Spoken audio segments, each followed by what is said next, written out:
really simple things on their website has changed dramatically. Before, it took them forever and they had to ask essentially permission or help. Now, they jumped in day one. As soon as they had access, they were able to update things on their website.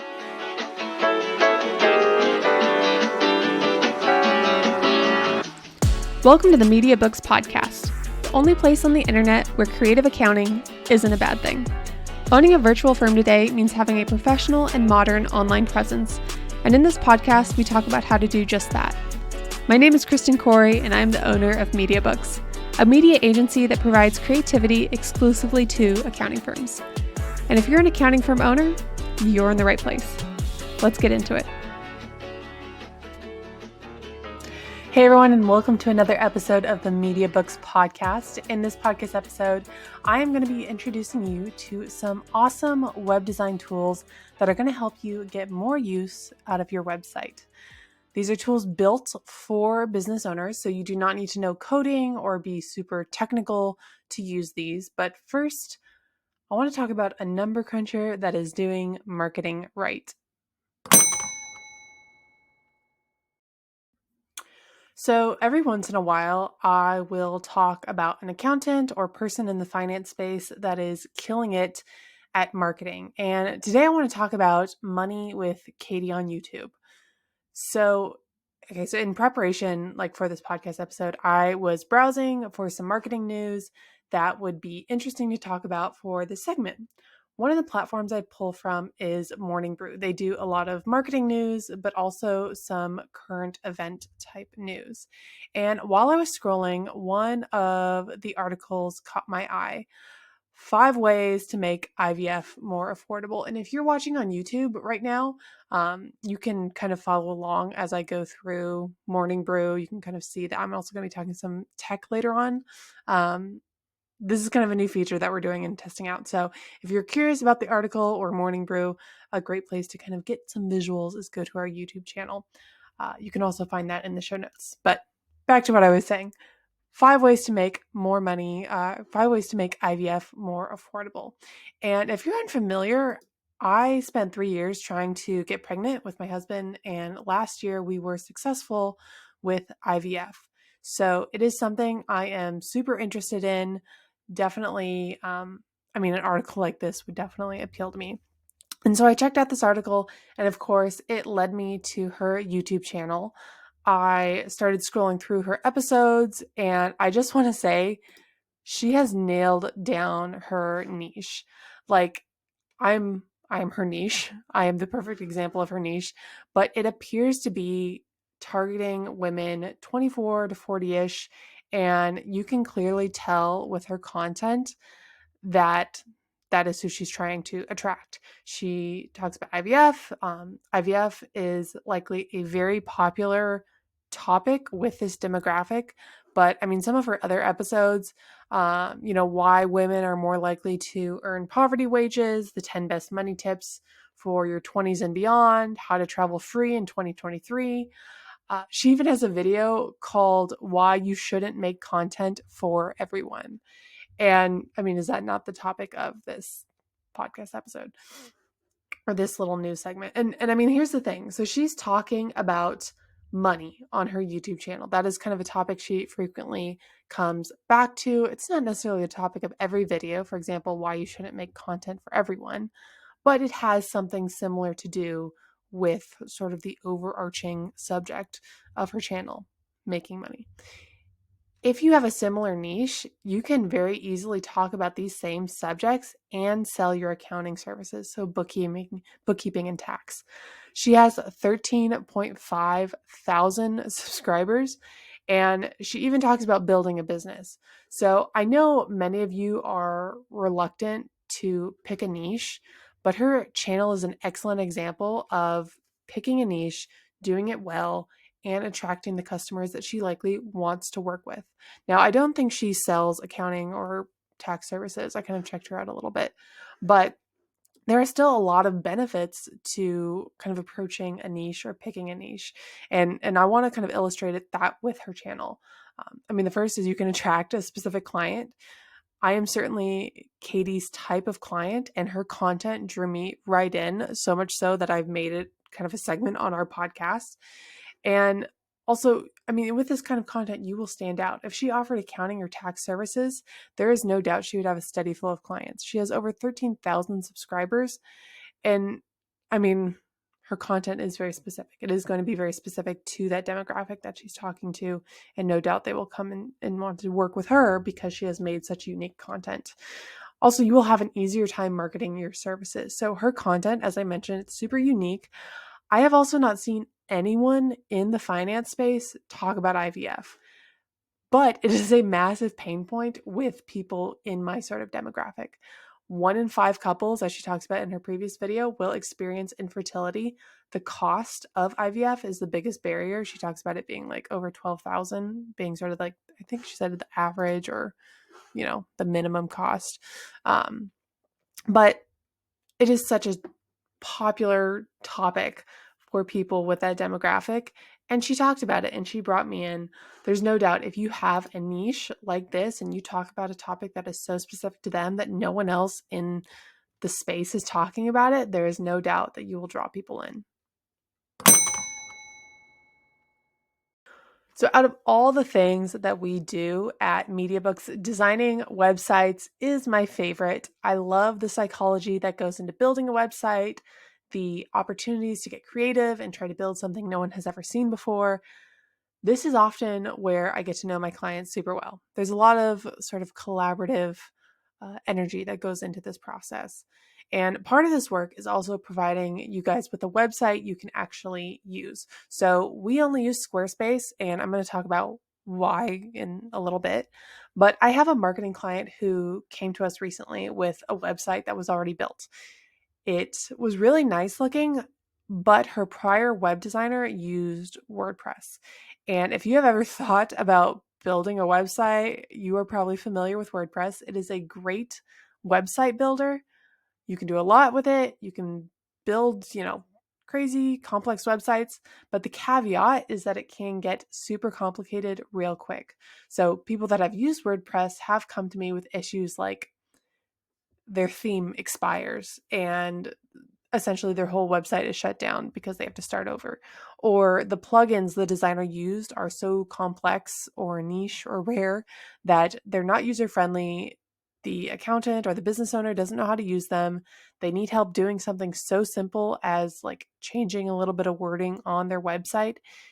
It just makes it super complicated to actually get any use out of your website. And so this marketing client of ours was essentially in that situation to the point that they asked me to migrate them from WordPress to Squarespace. And we were able to do this within a week. They have already been digging into Squarespace, changing the wording, designing elements, changing images, and more features.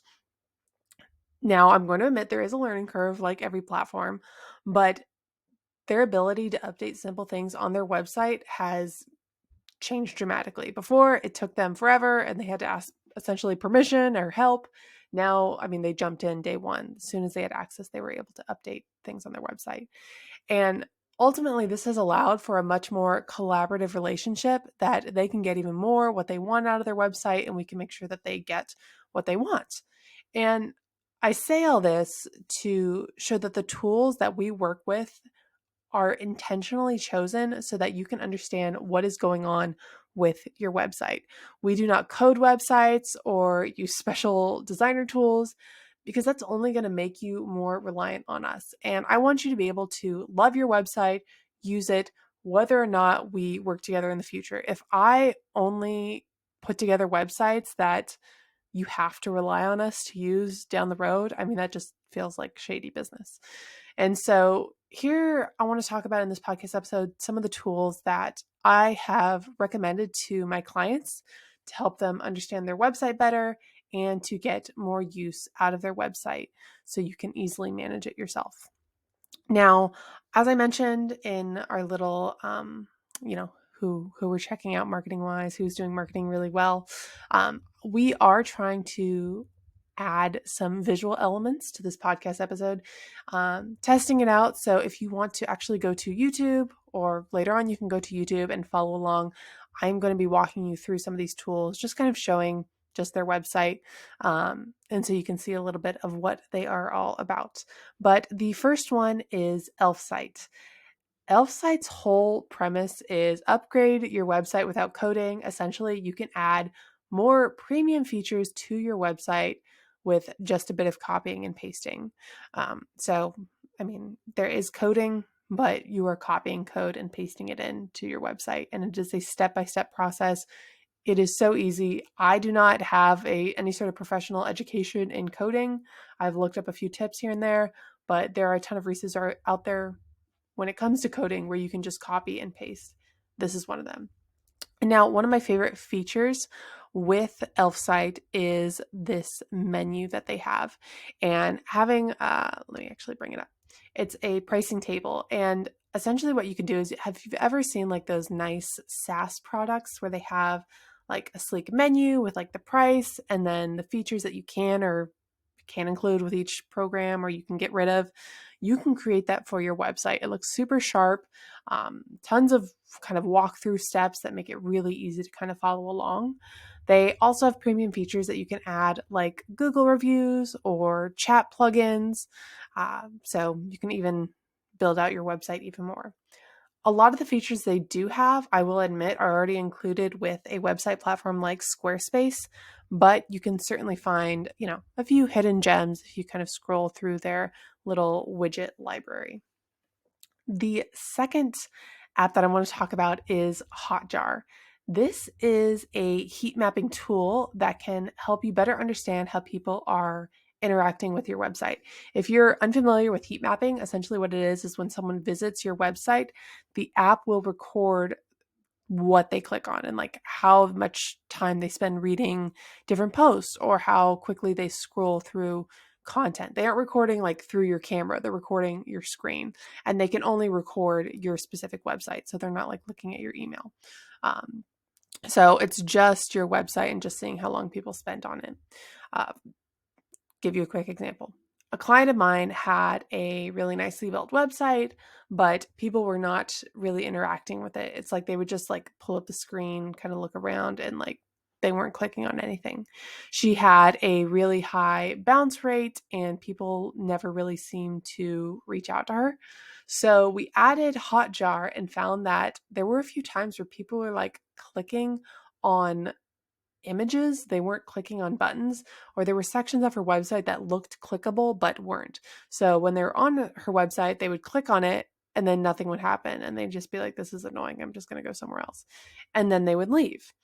We were able to recognize that. We were able to shift some things around on her website, and she noticed a change. She noticed that people are actually spending more time on her website, her bounce rate decreased, and people are kind of able to enjoy her website and at least learn about her before having issues with simply like trying to click on buttons. So the whole intention of this is to create a better experience for people visiting your website. The best part is they actually have free plans for you to test it out. You almost always can get the info you need within their free plan.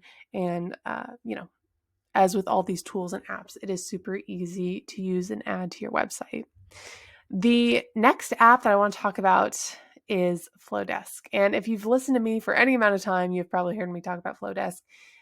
It is my favorite, and really you can do this probably with most, if not all, email campaign apps, but I specifically like to talk about Flodesk because it is our preferred platform, the pricing is right, and they have all the features that you really need within one price. So that's why we're such big fans of it.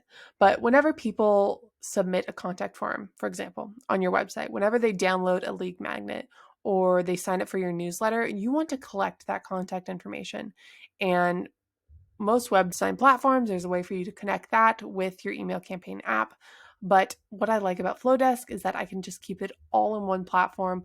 All I have to do is connect it to my website, and then I can start the workflows. I can start the automation. Actually, I don't start it. It starts on its own. That's what automation is. But it is all kind of set up once, set it and forget it.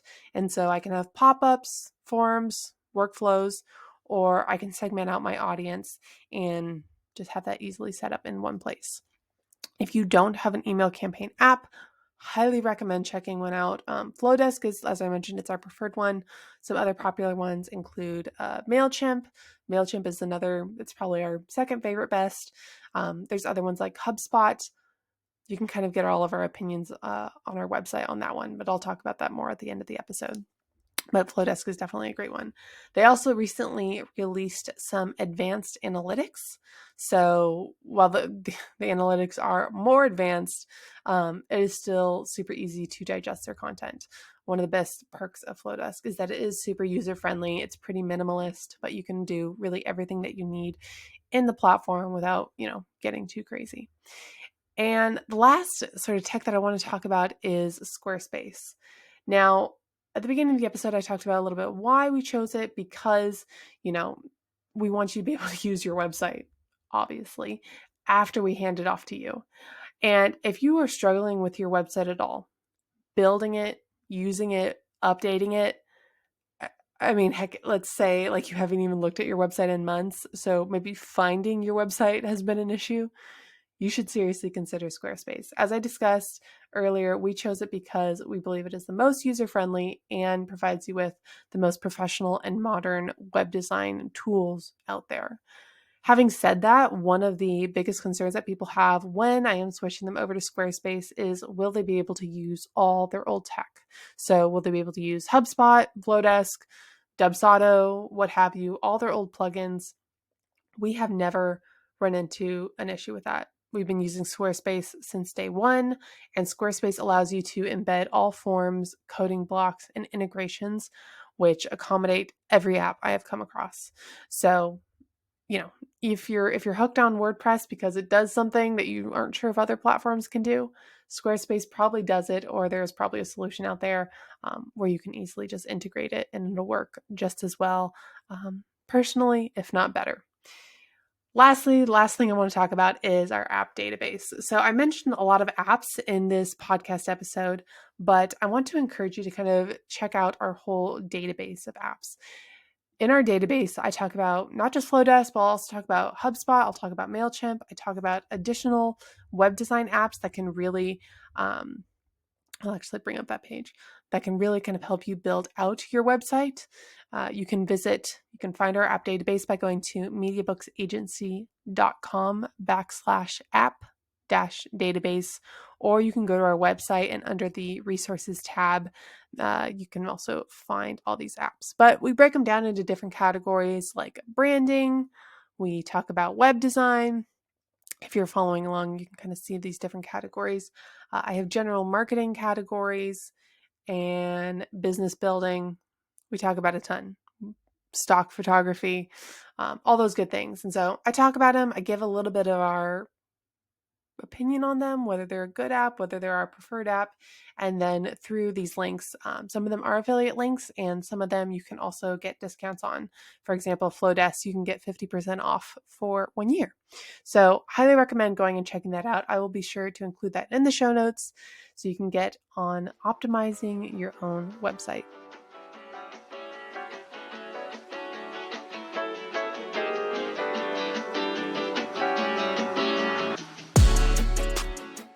Your website is the foundation of your marketing. And if you're trying to market or grow your online accounting firm without a virtual office front, you're missing out on optimizing your business. Post job descriptions, showcase all your services, host a podcast, sell digital products, provide affiliate resources, or simply let people get to know your team better. If you have a vision for your website but no one to help you build it, start your research by visiting our website. There, you will find user-friendly apps, resources, and website templates all designed to help you build your accounting firm's website. And be sure to check out our custom web design services where I work right alongside you to build your virtual office front. Find it all at MediaBooksAgency.com. MediaBooks, the only place on the internet where creative accounting isn't a bad thing.